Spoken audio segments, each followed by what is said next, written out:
Aku nak ajar korang ni cara-cara nak bermain clock ni. Izin guys izin.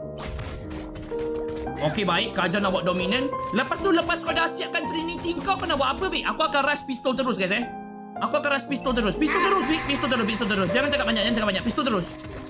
Main clock ni guys, korang kena berani guys. Korang kena berani poking enemy, faham tak? Siapa yang duduk depan tu kau poking je.